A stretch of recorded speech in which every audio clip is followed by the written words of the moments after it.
Следното прашање од ИЦЛ, не можам да го прочитам, Марија инаку се вика девојката, али корисничкото име ми е малку проблематично моментов. Вели дали можам сама да пресметам колку калории троши моето тело во мирување и колку е потребно да внесувам калории за да создадам дефицит. Марија, можеш, прва работа, ако беше ова нормална ситуација, ќе ти помогнев и ќе ти препорачав да дојдеше и да направевме мерење со една вагата нита која што се вика и да видевме од прилика колку твојот метаболизам прави потрошувачка во 24 часа.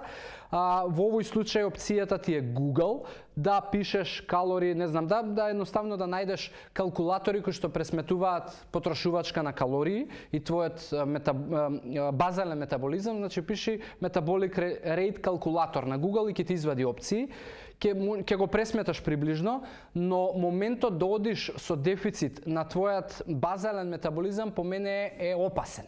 Затоа што базалниот метаболизам што всушност значи?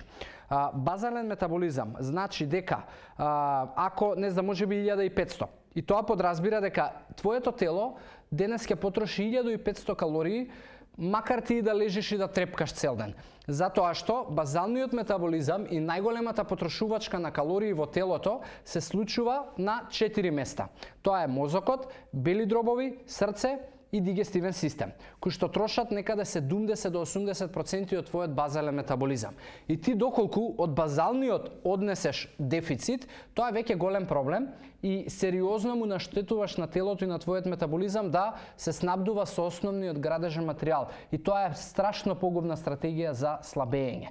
А она што многу од вас го слушате како калориски дефицит, повеќе се работи за активниот метаболизам. Затоа што базалниот е едно, но на базалниот ти секојдневно ги додаваш и твоите секојдневни обврски. Ги додаваш и потрошувачката можеби од вежбање кое што ќе ја имаш доколку си физички активна, затоа немој да одиш со калориски дефицит на твојот базален метаболизам, туку воспостави си добри животни навики. Не се замарајте со стратегијата за слабење.